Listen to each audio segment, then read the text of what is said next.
प्रकाश का अपवर्तन। ठीक है, अपवर्तन के छूते हुए उसके नियम, और नियम से बाद में क्या, नियम से बाद में आपके चलेंगे, नियम से बाद में क्या करेंगे, लेंसों पे पहुंचेंगे। ठीक है, होता क्या है, जब प्रकाश की किरण एक माध्यम से दूसरे माध्यम में जाती है, यानी कि ये माध्यम एक हो गया, माध्यम एक, और एक हो गया माध्यम दो। जैसे हमने कल एक्सपेरिमेंट किया था, तो क्या होता था, जैसे ये आपकी हवा थी और ये क्या थी, आपकी पानी था।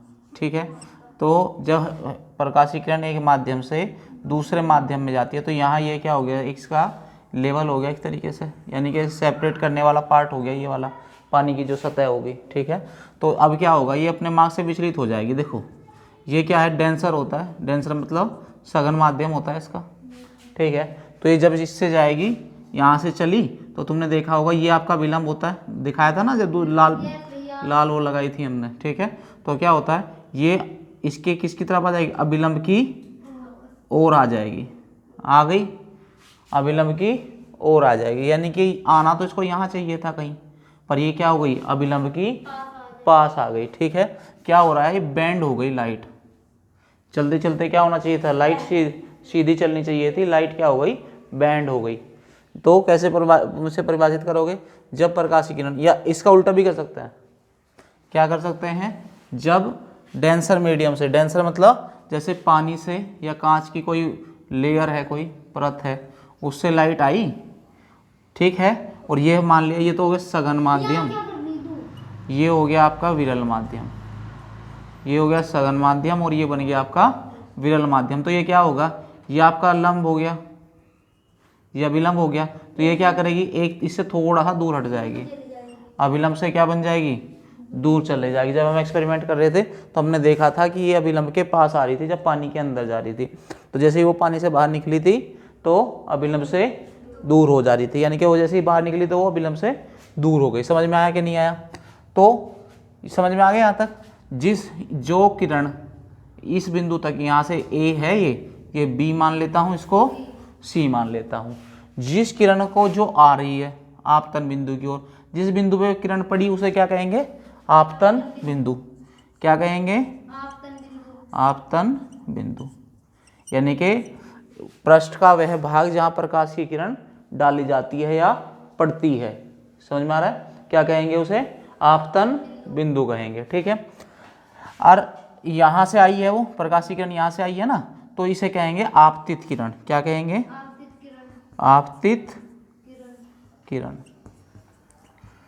यानी कि पहले माध्यम में जो प्रकाश की किरण आई है, यानी कि क्या बन रही है, ए बी, क्या है वो आपतित किरण, ए बी। ठीक है, अब यहाँ से यहाँ दूसरे माध्यम में जा रही है लाइट, तो यानी कि जो अपने मार्ग से विचलित हो गई, दूसरे माध्यम में प्रकाश की किरण विचलित हुई है, उसे क्या कहते हैं, अपवर्तित किरण। क्या कहते हैं, अपवर्तित किरण। आया समझ में कि नहीं आया, तो ये क्या बन गई, बी सी। तो आपतन बिंदु क्या हो गया आपका, बी हो गया। तो ये जो आपतन है ना, ये अपवर्तन हो रहा है, ये बेसिकली कुछ नहीं है, जब प्रकाश की किरण एक माध्यम से तिरछी, ठीक है ना, जब प्रकाश की किरण एक माध्यम से दूसरे माध्यम में प्रवेश करती है तो अपने मार्ग से विचलित हो जाती है, यह घटना क्या कहेगी, प्रकाश का अपवर्तन कहलाती है। समझ में आया। जब विरल माध्यम से सघन माध्यम में, यानी कि जैसे हवा से पानी में या हवा से कांच में अगर विद्युत जा रही है, वो लाइट जा रही है, तो क्या होगी, तो वो अभिलंब की ओर हो जाएगी। ये वाला ये क्या है, आपतन बिंदु पर अभिलंब है। ये क्या है, आपतन बिंदु पर अभिलंब है। तो जब एयर से किस में जाएगी, पानी में जाएगी, तो इसकी तरफ आ जाएगी, या किसी भी माध्यम से विरल से सघन में, यानी कि रेयर से डेंसर में जाएगी, तो क्या हो जाएगी, वो अभिलंब की तरफ आएगी। इसका उल्टा, जब प्रकाश की किरण सघन माध्यम से विरल में जाएगी तो क्या होगा, वो अभिलंब से दूर हट जाएगी। ठीक है, कहेंगे इसे भी क्या, अपवर्तन ही। ये भी क्या है, प्रकाश का अपवर्तन। होता क्यों है, क्योंकि हर माध्यम में प्रकाश की जो चाल है, हर माध्यम में प्रकाश की जो चाल है क्या है, अलग अलग है। जैसे निर्वात में या वायु में इसकी हम मान के चलते हैं 3 × 10⁸ मीटर पर सेकेंड। ठीक है। जब डेंसर मीडियम हो जाएगा तो इसकी चाल क्या हो जाएगी, चाल कम हो जाएगी। जैसे जब पानी में जाएंगे ना तो इसकी क्या हो जाएगी, चाल कम हो जाएगी। तो चाल कम होने का मतलब है यानी कि घटे चाहे कितना भी, चलो सपोज करो पानी में इसकी जो चाल है 2 × 10⁸ मीटर पर सेकेंड हो गई, ठीक है। या फिर जब हम भीड़ भाड़ वाले इलाके में जाते हैं, जब छेड़ होती है तो हम बड़े तेज से चलते हैं, भाग के चलते हैं, तो हमारी क्या होती है, चाल तेज होती है। जैसे ही हमारी भीड़ में घुसते हैं, भीड़ में घुसे तो क्या हो जाएगा, तो हमें हमारी चाल धीमी करनी पड़ेगी। समझ में आ रहा है कि नहीं आ रहा। सेम कंडीशन यहाँ हो रही है। ये भागा भागा आ रहा था जब खाली थी रास्ता, लाइट जब खाली रास्ता मिल रहा था तो उसे कोई दिक्कत नहीं थी। तो क्या हुआ, जैसे ही सघन माध्यम में पहुंचा तो उसे क्या करना पड़ा, तुरंत से हल्का सा झुकना पड़ा और अपने आप को क्या करना पड़ा, धीमा करना पड़ा। तो उसी यानी कि लाइट क्या हो गई, बैंड हो गई। लाइट क्या हो गई, बैंड हुई। लाइट के बैंड होने को ही हम क्या कहते हैं, प्रकाश का अपवर्तन। सेट है यहाँ तक, कोई दिक्कत नहीं है, ठीक है। तो अब अपवर्तन के होते हैं 2 नियम। कितने नियम होते हैं, 2 नियम, ठीक है। और इसे समझ लो, देखो जिस कोण, अभिलंब और आपतित कोण के, आपतित किरण के बीच में जो कोण बन रहा है उसे कहते हैं आपतन कोण, पुराने वाला ही क्या कहते हैं, आपतन कोण, ठीक है। और जो अभिलंब, देखो अभिलंब वहां से आ रहा है ना ऊपर से, अभिलंब और अपवर्तित आप कौन सा, अभिलंब और अपवर्तित किरण के बीच में जो कोण बनेगा उसे कहेंगे अपवर्तन कोण। समझ में आया कि नहीं आया, ठीक है। तो यहाँ पे भी देखते हैं क्या यहाँ पे भी बनेगा, हाँ जी यहाँ पे भी बनेगा। ये लाइट इधर से आ रही है और इधर को जा रही है, तो क्या होगा, इधर बन गया आपका इंसिडेंट एंगल यानी कि आपतन कोण। क्या बन गया, आपतन कोण। और ये वाला एंगल नॉर्मल और रिफ्लेक्टेड रे के बीच का जो कोण बनेगा उसे क्या कहेंगे, अपवर्तन कोण। बताओ यहाँ तक कोई दिक्कत है क्या, कोई दिक्कत नहीं है, ठीक है। यहाँ तक समझ में आ गया, आपतन कोण, अपवर्तन कोण, इंसिडेंट लाइट और रिफ्लेक्टेड लाइट सब समझ में आ गई होगी, ठीक है। तो हो क्यों रहा है, क्योंकि प्रकाश की जो चाल है अलग अलग माध्यम में अलग अलग होती है, इस वजह से क्या हो रहा है, ये रिफ्लेक्शन हो रहा है, रिफ्रैक्शन हो रहा है। रिफ्रैक्शन मतलब अपवर्तन और रिफ्लेक्शन मतलब आपका हो गया परावर्तन, ठीक है। यहाँ तक कोई दिक्कत नहीं है, ठीक है। तो अपवर्तन के नियम पे चलते हैं। अपवर्तन के नियम, ठीक है। कितने नियम है जी, 2 नियम है, यानी कि अपवर्तन के नियम को आपको मान के चलना पड़ेगा, ठीक है। पहला नियम तो वही पुराने वाला ही है, क्या है, आपतित किरण आपतन बिंदु पर अभिलंब और किसी आपकी अपवर्तित किरण, तीनों एक ही तल में रहती हैं। फिर सुनो, आपतित किरण आपतन कोण पर अभिलंब और अपवर्तन कोण, आपतित किरण आपतन बिंदु पर अभिलंब और अपवर्तित किरण तीनों एक ही तल में रहती हैं किसी भी एक कलर के लिए, ठीक है। समझ में आ रहा क्या नहीं आ रहा, फिर सुन लो, आपतित किरण आपतन बिंदु पर अभिलंब और अपवर्तित किरण एक ही तल में रहती हैं। समझ में आ गया, लिख लोगे इसे, कोई दिक्कत नहीं है। यानी किसी रंग के प्रकाश के लिए क्या होता है, आपतित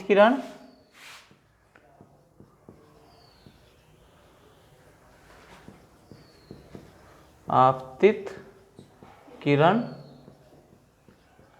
आपतन बिंदु पर अभिलंब और क्या, अपवर्तित किरण तीनों एक ही तल में होते हैं, तीनों एक ही तल में होते हैं। समझ आया कि नहीं आया, तीनों एक ही तल में, एक ही नियम हुआ है ना, अभी दूसरा लिखेंगे, तीनों एक ही तल में होते हैं। ठीक है। दूसरा क्या कह रहा है, जया मतलब साइन थीटा। जया का मतलब क्या होता है, साइन थीटा। जया को क्या कहते हैं, साइन थीटा, साइन जो होगा आपका। ठीक है। तो क्या कहता है ये कि भैया